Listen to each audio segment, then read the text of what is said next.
Good morning friends, स्वागत है आपका सिविल सब में। और हम डिस्कस करेंगे आज 19 मई 2021 के एडिटोरियल बहुत सिंपल और लूसिड फॉर्म में। ये मैं हूँ आपका दोस्त, आपका मित्र नवीन भाटी। तो चलिए शुरू करते हैं। आज के एडिटोरियल में 3 एडिटोरियल बहुत इंपॉर्टेंट हैं। पहला, tracking the pandemics rural march. Second, the jar of brinkmanship must seek peace. And third is planning for future waves of pandemic. बहुत इंपॉर्टेंट तीनों के तीनों।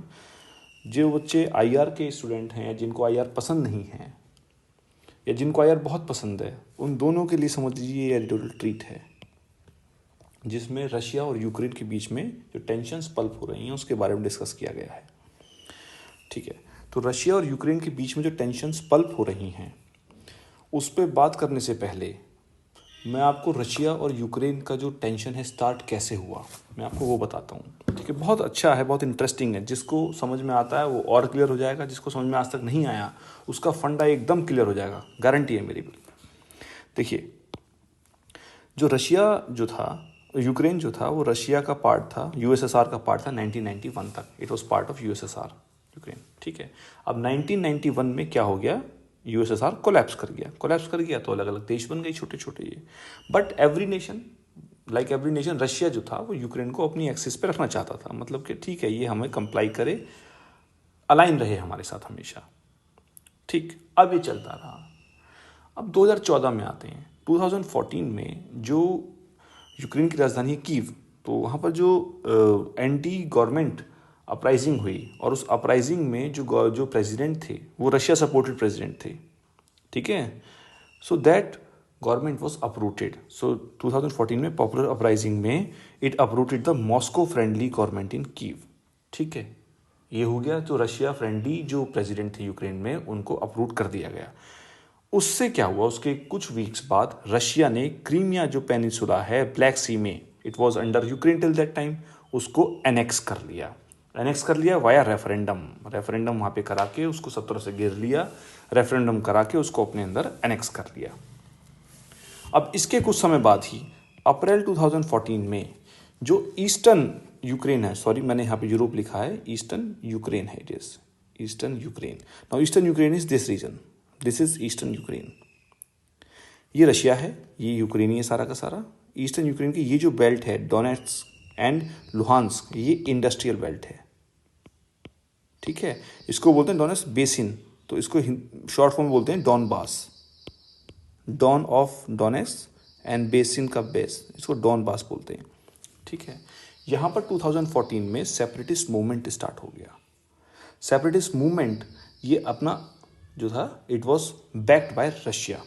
ठीक है, तो इन्होंने क्या किया, जितनी भी गवर्नमेंट की बिल्डिंग्स हैं, गवर्नमेंट की बिल्डिंग्स, उन सबको इन्होंने ऑक्यूपाई कर लिया और उन्होंने क्या बना दिया अपना, ऑक्यूपाई करने के बाद इन्होंने अपना एस्टेब्लिश कर दी कि हमने पीपल्स रिपब्लिक बना लिया है।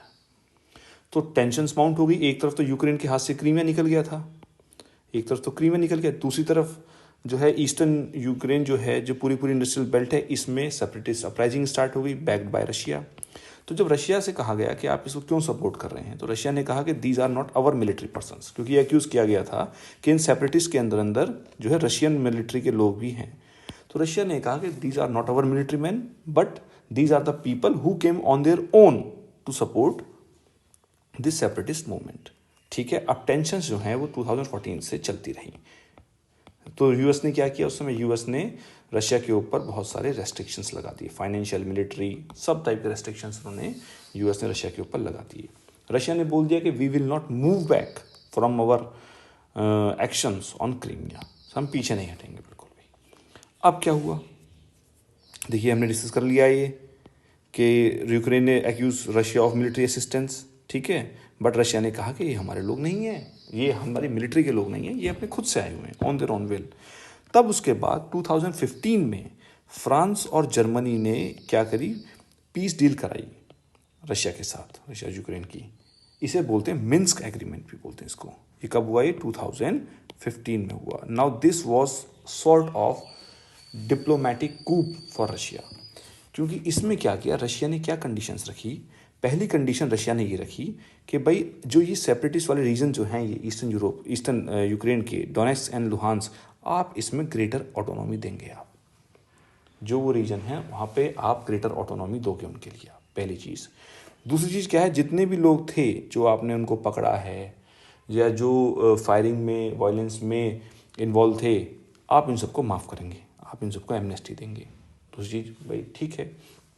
तीसरी चीज़ क्या कही रशिया ने कि यूक्रेन जो है वो अपना फुल बॉर्डर ऑटोनॉमी तब क्लेम कर पाएगा जब वो इस रीजन में डोनेस्क एंड लुहांस्क इस रीजन में इलेक्शंस करा देगा और वहाँ पे असेंबली बन जाएगी। उसके बाद आप फुल अपना जो है बॉर्डर कंट्रोल क्लेम कर पाएंगे। तो इस डील की यूक्रेन के अंदर बहुत ज़बरदस्त क्या हुआ था, इसका क्रिटिसिज्म हुआ। इसका क्रिटिसिज्म इसलिए हुआ क्योंकि इसने कहा कि it is against the national interest of Ukraine. ठीक है, ये हुआ। अब इसके बाद क्या आते हैं, ये कंडीशन चलती रही।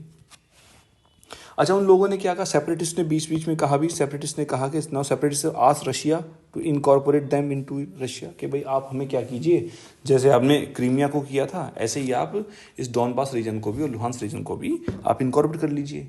पर रशिया ने इसको मना कर दिया। क्यों? It is diplomatic term. क्यों? क्योंकि इसलिए किया रशिया ने मना।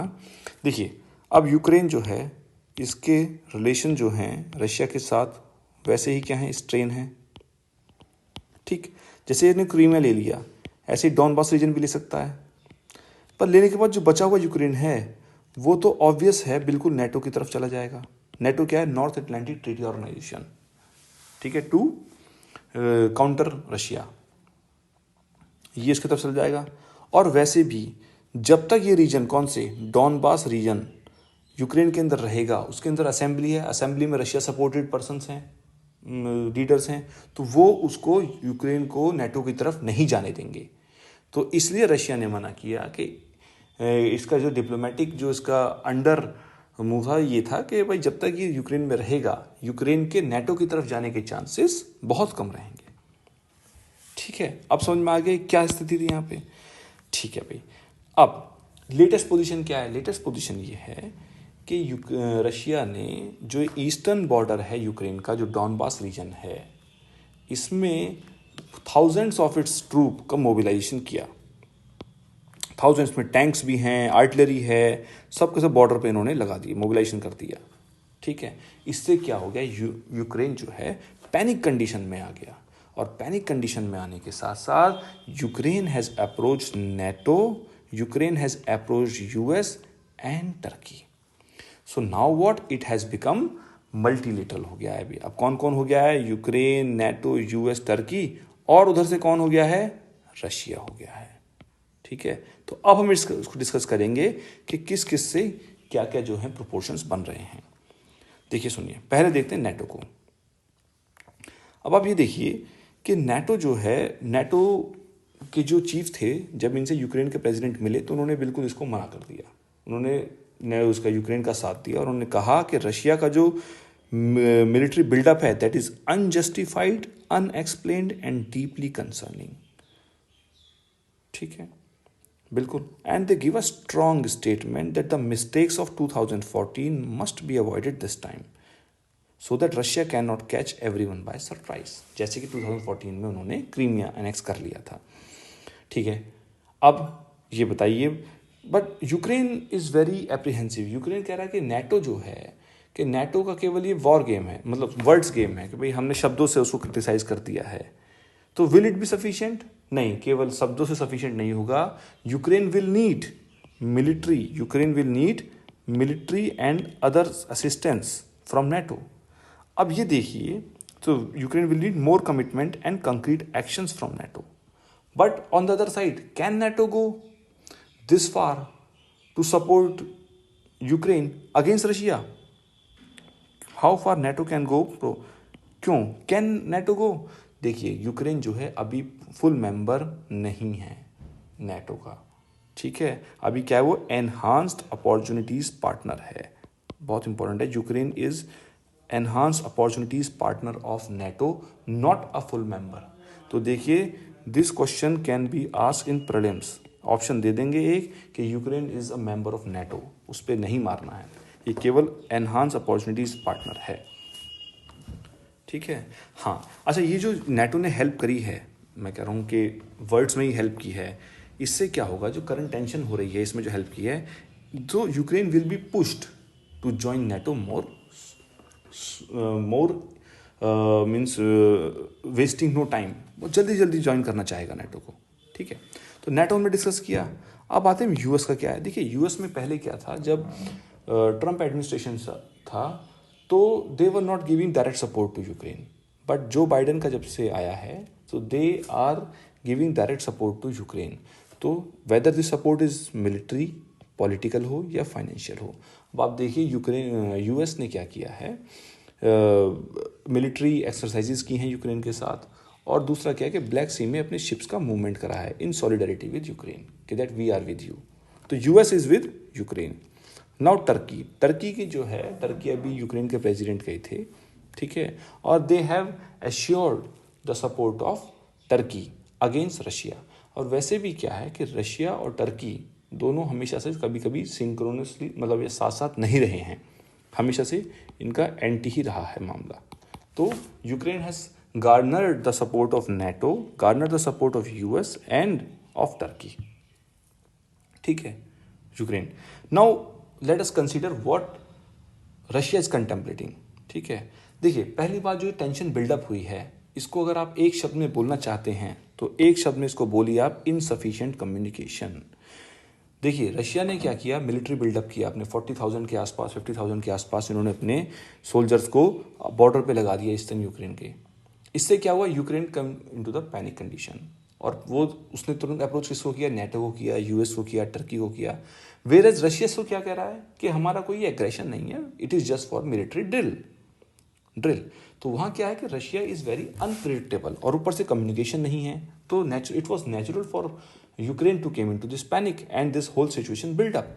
अगर प्रॉपर कम्युनिकेशन होता कि this is only for military drill, तो इतनी कंडीशन होती नहीं, ठीक है, पहली चीज। सेकंड क्या है कि जो पुतिन है, मिस्टर पुतिन का जो जियोपॉलिटिकल एडवेंचर्स हैं, वो मेजरली कहाँ पे रहे हैं, वेस्ट एशिया में तो रहे हैं। देखिए, सीरिया लेबनान में रहे हैं, वेस्ट एशिया में तो उन्होंने एक्टिवली पार्टिसिपेट किया है, ठीक है। लेकिन ईस्टर्न यूरोप में जो उनका ये जियोपॉलिटिकल एडवेंचर है, ये अनलाइकली है, कि ऐसा मतलब नहीं प्रतीत होता है कि जैसे उन्होंने क्रीमिया को एनेक्स कर लिया था, ऐसे ही वो डॉनबास रीजन को भी एनेक्स कर पाएंगे, नहीं है। क्यों? इसके रीजंस हैं। पहली चीज क्या है कि it will raise the international repercussions, कि इंटरनेशनली जो है ये नज़रों में आ जाएंगे, सबकी बाहें टेढ़ी हो जाएंगी। सेकंड क्या है कि रेड लाइन होती है भाई, थ्रेशोल्ड लाइन, कि भाई इसको क्रॉस नहीं करना है, वो क्रॉस नहीं करना चाहेंगे पुतिन। अदरवाइज इंटरनेशनल सैंक्शंस जो होंगे यूएस के और यूरोप के against Russia, they will be imposed, severe sanctions will be imposed, that will be a problem for Russia.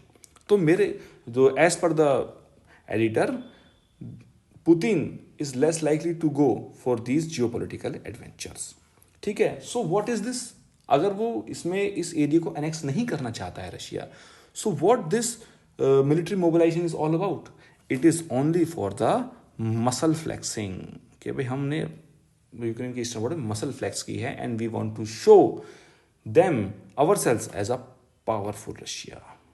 समझ में आया बात? बिल्कुल मेरे हिसाब से बहुत क्लियर हो जाना चाहिए कि हमने जैसे टाइमलाइन पढ़ी, कैसे क्या हुआ, उसके बाद जो मिलिट्री बिल्डअप हो रहा है, उससे हम क्या क्या व्यूज, ओपिनियंस हम निकाल सकते हैं।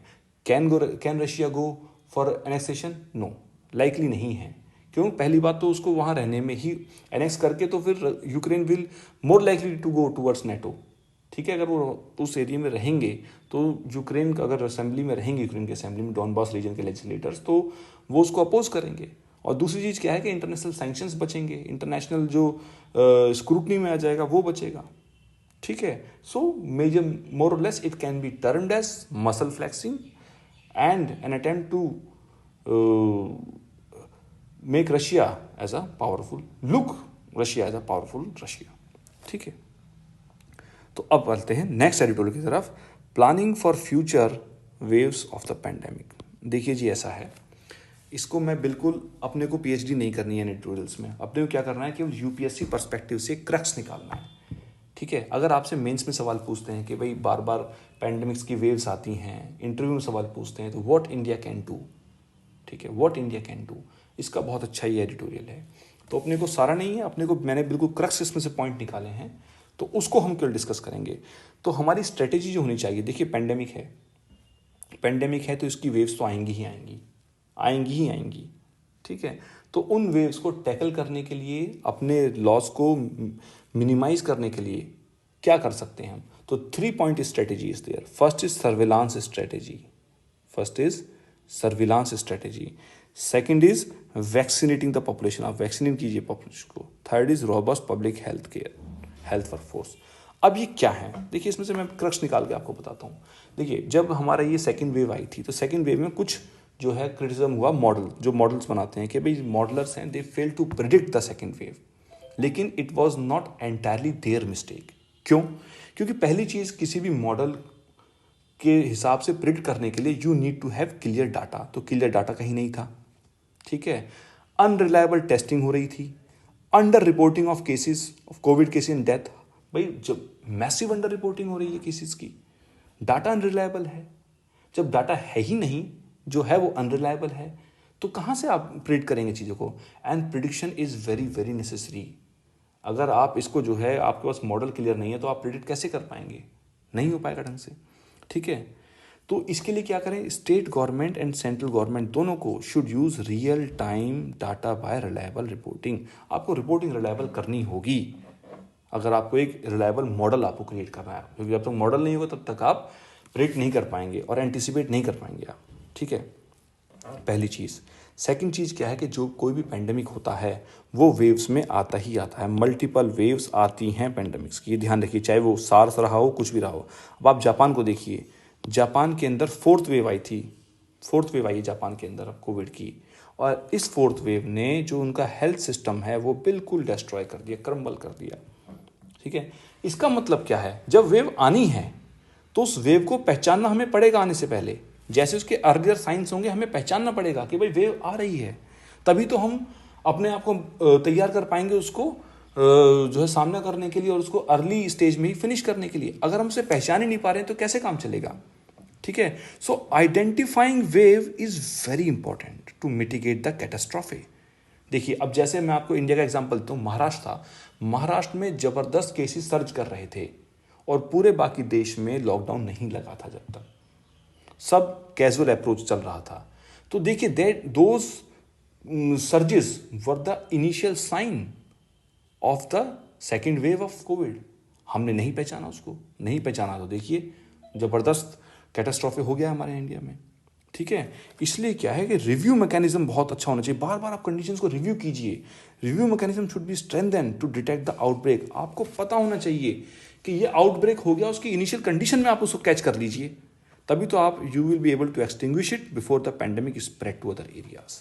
तो यहाँ पे मिस्टेक रही, आपको वेव्स को पहचाननी पड़ेंगी कि वेव आ रही है। उसके लिए क्या है? आपको रिव्यू मैकेनिज्म करना पड़ेगा कि is it wave, is it not, ठीक है, are these the early signs of wave, तो ये आपको पहचानना पड़ेगा। Then third thing is the genomic sequencing. इसमें क्या है? कॉन्करेंट जीनोमिक सीक्वेंसिंग जो है रियल टाइम में, ये हमें आइडिया दे देती है कि कौन कौन से वेरिएंट्स जो हैं कहाँ कहाँ पर ब्रेक कर रहे हैं, आउटब्रेक कर रहे हैं, ठीक है। The likelihood of the variants causing several outbreaks. जैसे क्या था? If the outbreaks in the Kerala, Punjab and Maharashtra were noticed from the results of genomic sequencing, India could have advocated for local lockdown, ठीक है। समझ में आया नहीं है? इसका मतलब क्या है कि अगर हमने genomic sequencing real time basis पे कर दी होती, तो जहाँ जहाँ पे जैसे कहा था पंजाब में, केरला में, महाराष्ट्र में अलग अलग टाइप के वेरिएंट निकल के आए थे, उसी समय वहाँ पे लोकल लॉकडाउन लग के उसको कंट्रोल किया जा सकता था। सो रियल टाइम बेसिस पे genomic sequencing is very very important tool to contain the COVID, ठीक है। Now second point is vaccinating the population. देखिए मैंने इस पूरे में ना, जितना भी ये पोर्शन है आपका, इस पूरे में क्रक्स निकाल के आपको 3 पॉइंट दिए हैं, यही हैं इसके अंदर ABC, ठीक है। अब जो नेक्स्ट है वैक्सीनेटिंग द पॉपुलेशन, ये पूरा इतना है, इसमें से मात्र हम निकालेंगे कितने पॉइंट? 3 पॉइंट निकालने हैं। ऐसे ही करना है, UPSC की डिमांड ही यही है। अपने को PhD नहीं करनी है इसमें, अपने को डॉक्टर नहीं बनना है, अपने को सिविल सर्वेंट बनना है, and that is the demand of the, ठीक है। Now second thing is vaccinating the population. देखिए वैक्सीनेशन तो केवल एक ऐसी चीज़ है जो हमें कोविड की वजह से मौत के मुंह से निकाल सकती है। कोविड बिल्कुल, वैक्सीनेशन तो क्या है, अब वैक्सीन हम बना रहे हैं तो इससे पहली चीज़ क्या होगी, it will help our citizens, ठीक है भाई, आप मौत के मुंह से उनको निकाल रहे हैं, पहली चीज़। सेकेंड थिंग क्या है, it may also help us, it will also help us to emerge as a global leader in vaccine production. अब हमारे पास डिमांड इतनी ज़्यादा है, internal demand as well as the global demand, हम प्रोडक्ट्स उसको करने में, प्रोड्यूस करने में अभी समर्थ नहीं है इतना। तो what India should do it, तो it gives opportunity to become India as the world's biggest exporter of masks. तो इसके लिए क्या करना चाहिए, we should invite the western manufacturer, vaccine manufacturers को, वेस्टर्न के जो हैं देशों के, उनको हमें इन्वाइट करना चाहिए कि भाई आप हमारे साथ कोलैबोरेट कीजिए under make in India and we will produce the biggest vaccines, हम बनाएंगे biggest number of vaccines in the world, ठीक है। अपनी भी जरूरत पूरी करेंगे एज वेल एज द जो ग्लोबल डिमांड्स हैं उसको भी हम पूरा करेंगे, ठीक है, पहली चीज़। सेकंड क्या है कि updation of vaccine is very necessary. अब देखिए, आप देखिए कि बार बार वेरिएंट आ रहा है, जैसे क्या आ रहा है, जैसे आप देखिए B1.617 जो इंडियन वेरिएंट है, अब बार बार म्यूटेशन हो रहे हैं, कभी साउथ अफ्रीकन वेरिएंट निकल रहा है, ब्राज़ील वेरिएंट निकल रहा है, ठीक है। तो जब जैसे जैसे म्यूटेशन हो रहा है, वेरिएंट निकल रहे हैं, तो उसी वेरिएंट के हिसाब से जो वैक्सीन है, वैक्सीन को भी अपडेट करना पड़ेगा, ठीक है ना। तो इसलिए क्या है, it gives a clear case and good business opportunity. आप जगह जगह अपनी मैन्युफैक्चरिंग फैसिलिटीज़ लगाइए पब्लिक और प्राइवेट सेक्टर्स में, ठीक है ना। This vaccine might be shot in the arm of our economy, economy को उठा देगा ये वैक्सीन प्रोडक्शन, ठीक है। तो वैक्सीन से देश के लोगों की तो जान बचेगी, plus it will be A shot in the arm for the economy. अब देखिए थर्ड पॉइंट बहुत इंपॉर्टेंट और बहुत ही ये सोचने पे मजबूर करने वाला पॉइंट है, ये क्या है कि 2009 के से अब तक 6 बार WHO public health emergency including this Covid को डिक्लेयर कर चुका है। 6 बार पब्लिक हेल्थ इमरजेंसी आ चुकी है, 6 times, and this is including दस कोविड, ठीक है। अब इसका मतलब क्या है, इसका मतलब 6 बार नई नई इमरजेंसी आ चुकी है, इसका मतलब क्या है कि नए नए पैंडमिक तो आते रहेंगे, ठीक है ना। इंडिया अब नए नए पैंडमिक आएंगे ही आएंगे। अब जब नए पैंडमिक आएंगे तो India has to have a system that can respond to newer pandemics. तो हमें एक ऐसा सिस्टम डेवलप करना पड़ेगा जो हम पैंडमिक्स को झेल पाएँ। अब देखिए हर पैंडमिक के हिसाब से एक अलग सिस्टम तो हम क्रिएट नहीं कर सकते हैं, that is quite impossible, but एक ऐसा बेसिक सिस्टम हम डेवलप कर सकते हैं जो किसी भी टाइप का पैंडमिक आए उससे डील कर जाए। तो we can not fully build reactive systems for each wave और ईच पेंडेमिक के हिसाब से नहीं बना सकते। What we can do is nearly 60% of the known infections disease and 70% of new और emerging infection disease are zoonotic disease.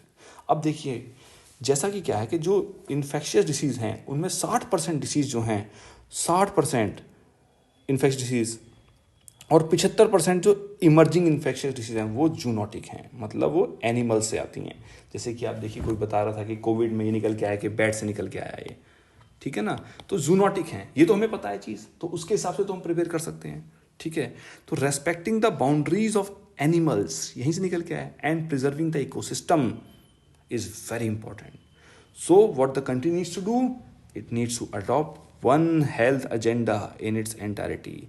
कि भाई देखिए जो आदमी की हेल्थ है, human health, environmental health and animal health, both all the three should be given equal importance. एक तो ह्यूमंस की हेल्थ, एनिमल्स की हेल्थ और एनवायरनमेंट की हेल्थ। हम सबसे पहले प्रायोरिटी देते हैं ह्यूमंस हेल्थ को, सेकंड देते हैं एनवायरमेंटल को, थर्ड तो हम एनिमल्स को देते ही नहीं है। और यहीं से निकल के आते हैं 60% जो पुराने हैं और 70% नई जो है इमर्जिंग, वो यहीं से जूनोटिक हैं। तो आप देखिए फिर आप, ठीक है। इसका मतलब क्या है कि one health should be promoted. चलिए अब third point is the robust public health workforce. देखिए ऐसा कोई भी पैंडेमिक आता है तो उसको फेस करने के लिए आपके पास वर्कफोर्स तो होनी है। डॉक्टर नहीं है आपके पास, नर्सिस नहीं है आपके पास, प्राइमरी हेल्थ केयर नहीं है आपके पास, इंफ्रास्ट्रक्चर नहीं है, तो आप कैसे डील करोगे, आप कर ही नहीं पाओगे आप। ये तो बिल्कुल बेसिक चीज़ है, ठीक है। अब इंडिया में क्या वर्कफोर्स की डेफिशिएंसी बहुत ज़बरदस्त है। पहली बात तो इंडिया में नॉर्थ और साउथ का डिवाइड बहुत है। नॉर्थ में डॉक्टर्स की बहुत हैवी शॉर्टेज है साउथ के मुकाबले, है पूरे इंडिया में शॉर्टेज, पर नॉर्थ में हैवी शॉर्टेज है ज़बरदस्त। उसके बाद फिर अर्बन और रूरल डिवाइड है, इसमें अर्बन में ज़्यादा है, रूरल में कम है, बिल्कुल ही कम है, ठीक है। अब देखिए इसमें क्या है, इसमें भी बताते हैं हम, ठीक है। We can fight better when we have a better ready public health workforce. अब बहुत कम है, डॉक्टर्स के ऊपर ही सारा प्रेशर आ गया है, डॉक्टर नर्सेज के ऊपर ही सारा प्रेशर है इस समय, ठीक है। तो अब क्या है, क्योंकि जितना भी आपका ये फ्रंटलाइन स्टाफ है ना, जितना भी आप क्या करेंगे, सर्विलांस करेंगे, आप कॉन्टैक्ट ट्रेसिंग करेंगे, आप पीपल को अगर मोबिलाइज करना है प्राइमरी हेल्थ केयर सर्विसेज के लिए, सबके लिए क्या चाहिए, आपको हेल्थ वर्कफोर्स चाहिए, उसके बिना आप कुछ कर ही नहीं पाएंगे, ठीक है ना। तो अर्बन एरियाज में तो क्या है, डॉक्टर्स नहीं है, frontline public health workforce is particularly absent in urban areas. और रूरल एरियाज में क्या है, आपके ऑक्सीजन बेड्स नहीं है, ठीक है ना, आपके इंफ्रास्ट्रक्चर की कमी है, आपके रूरल क्षेत्र में इंफ्रास्ट्रक्चर की कमी है, ठीक है। तो आपका जो पब्लिक हेल्थ वर्कफोर्स होनी चाहिए वो रोबस्ट होनी चाहिए। ये हमने दिक्कत क्या है, इसलिए होनी चाहिए, ठीक है। अब उसने सजेशन बताया कि क्या होना चाहिए, एटलीस्ट 1000 पीपल पे एटलीस्ट वन एक आशा होनी चाहिए, आशा होनी ही चाहिए, आशा वर्कर होती हैं जो, ठीक है। फिर कम से कम 5000 लोगों पे एक एएनएम होनी चाहिए। एएनएम क्या होती है, ऑक्सिलरी नर्स मिडवाइफ होती है, ठीक है। और हर 30,000 से 50,000 पॉपुलेशन पे एक हॉस्पिटल होना चाहिए जिसमें कम से कम 100 बेड हों, ऑक्सीजन बेड्स हों, वेंटिलेटर हो, आईसीयू हो। तो तब हम जब भी कर पाएंगे ये सब चीज़, तब हम जो कोई भी अगर जो है कोई नेक्स्ट वेव आएगी या कोई भी नेक्स्ट पेंडेमिक आएगा तो हम उसको डील कर पाएंगे, तब हम उसको डील कर पाएंगे, ठीक है। अब चलते हैं अपने थर्ड एडिटोरियल की तरफ, ट्रैकिंग द पैंडेमिक्स रूरल मार्च। देखिए बहुत इंपॉर्टेंट है और आज के समय में बहुत इंपॉर्टेंट भी है सॉरी, इंपॉर्टेंट इसलिए है क्योंकि जब पिछली बार पैंडेमिक आया था, लास्ट टाइम जब पैंडेमिक आया था लास्ट ईयर, तब क्या हुआ था, आपने देखा होगा कि कई कई हज़ार लोग दिल्ली से, जो अर्बन एरिया से जो माइग्रेंट्स थे, उन्होंने माइग्रेट किया अपने यूपी ईस्ट की तरफ, बिहार की तरफ, कई कई थाउजेंड्स ऑफ किलोमीटर्स, कई कई 1,000 किलोमीटर जो है बेचारे वो पैदल चल रहे थे, by foot they were walking. बहुत ही दिल को दिलाने वाले सीन्स थे कि कोई 4 साल का 5 साल का बच्चा जो मर गया है, पापा आदमी उसको अपनी गोदी से लगा के पैदल चले जा रहा है, रोए जा रहा है, ठीक है। सो अब क्या था, वो उस समय क्या था, जो फर्स्ट वेव थी वो अर्बन क्षेत्र में फैली थी, ठीक है। तो लोगों ने क्या किया, रूरल क्षेत्र में अपने पलायन, जब लॉकडाउन लगा तो पलायन शुरू कर दिया। उन्होंने रूरल क्षेत्र में पलायन इसलिए नहीं किया कि वहाँ पे बहुत अच्छे अच्छे हॉस्पिटल हैं रूरल क्षेत्र में, वहाँ पे फाइनेस्ट केयर है, बल्कि इसलिए किया क्योंकि वहाँ पे क्या था, एटलीस्ट उनको भूखमरी नहीं थी, ठीक है ना, protection from hunger and starvation से तो एटलीस्ट वो बच जाते। ये फर्स्ट वेव में था। अब सेकेंड वेव में क्या है, सेकेंड वेव में इस बार जो ये कोविड फैल रहा है ये रूरल एरियाज में ज़्यादा फैल रहा है। It is the rural areas which are bearing the brunt of this pandemic, ठीक है। अब इसको देखिए कि रूरल एरियाज में हम कैसे ट्रैक कर रहे हैं, tracking the pandemics rural March, rural क्षेत्र में जो जा रहा है, अब इस पर नज़र डालते हैं, ठीक है। देखिए पहली चीज़ क्या है कि सेकेंड वेव एक्सपेक्टेड थी, बिल्कुल थी, सब इंटरनेशनल रिपोर्ट्स ने बताया है, और जो अदर कंट्रीज़ के जो एक्सपीरियंसेस हैं उनसे हमें पता लगा कि भाई सेकेंड वेव वॉज एक्सपेक्टेड, ठीक है, सेकेंड वेव वॉज एक्सपेक्टेड। कैसे, past experience of other countries, और साइंटिस्ट ने प्रेडिक्ट किया था कि भाई जो वायरस का चेंजिंग नेचर है, बार बार म्यूटेट कर रहा है, तो चेंज कर रहा है, तो सेकेंड वेव में कम, ठीक है। अब पहली वेव में तो क्या था कि जब रूरल क्षेत्र में गए तो जो यूपी है, बिहार है, उत्तर वेस्ट बंगाल है, झारखंड है, उड़ीसा है, इनके जो रूरल क्षेत्र थे ये सब एरियाज मोर लार्जली अनअफेक्टेड रहे, ठीक है, अनअफेक्टेड रहे। अब यहाँ पे क्या है, इन भाई चूंकि लो इनकम स्टेट्स हैं तो इनमें जो है हेल्थ प्रोफेशनल्स और जो है हेल्थ इंफ्रास्ट्रक्चर वो समझिए नगण्य है, बिल्कुल बहुत लेस नंबर है। तो अब ये बताने की कोशिश कर रहा है एडिटोरियल कि इस बार जब ये कोविड-19 रूरल क्षेत्र में आ गया है तो what havoc it can rack on rural India. आप देखिए क्या कर सकता है ये।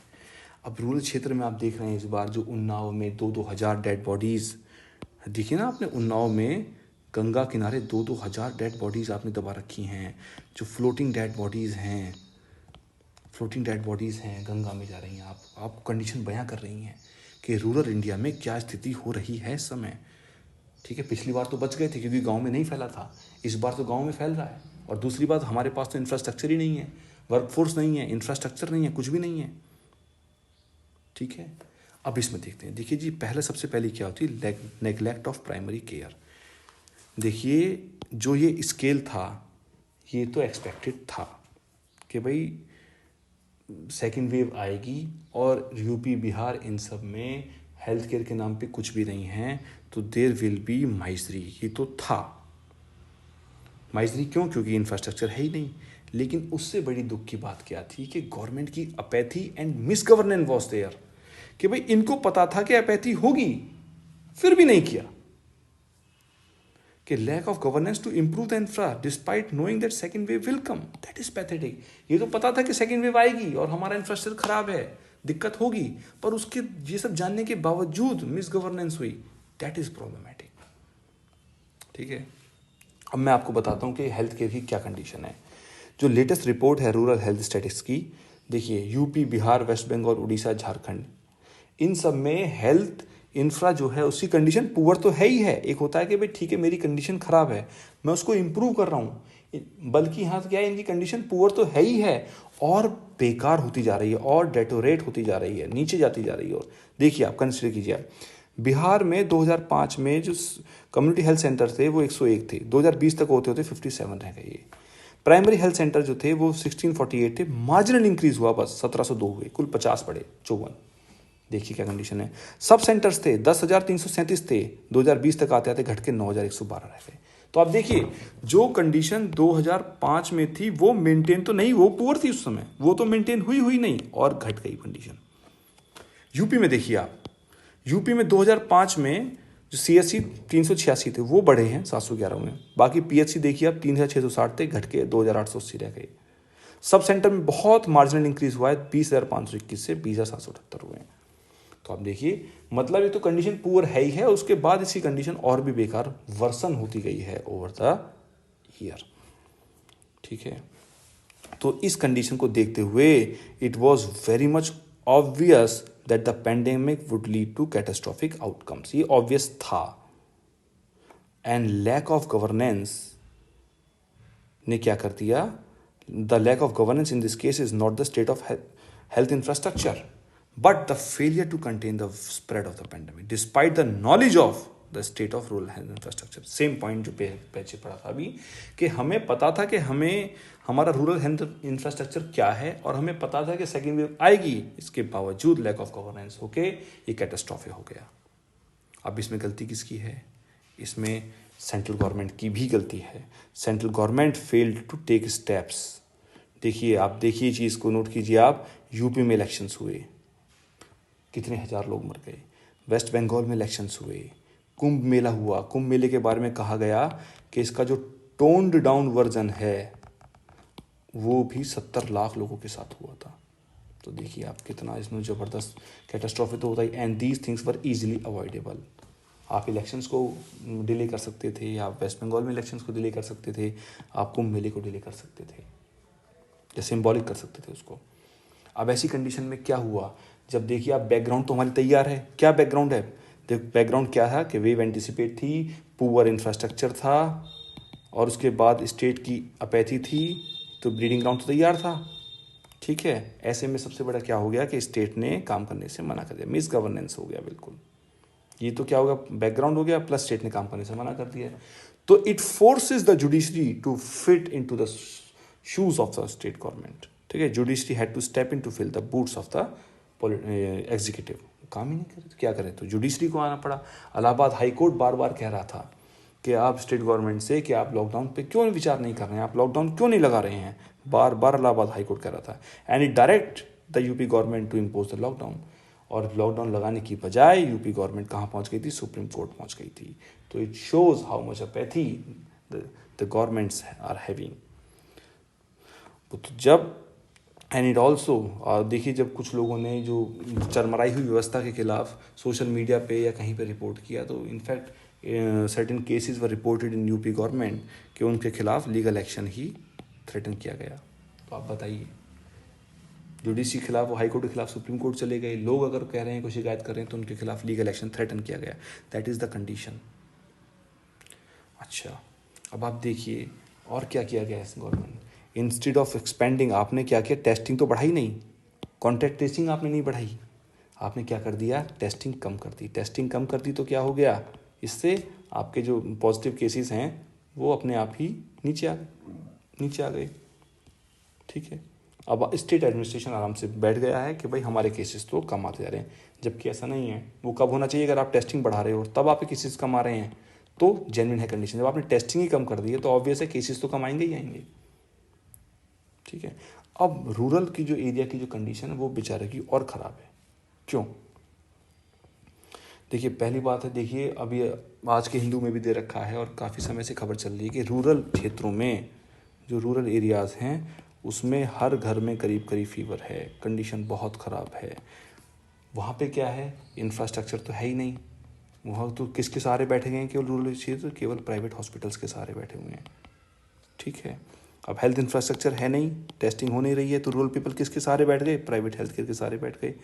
अब प्राइवेट हेल्थ केयर क्या है? सबके तो जेब की बात है नहीं, ठीक है ना, क्योंकि ये क्या कॉस्टली होते हैं ये, तो इट इज़ वेरी कॉस्टली।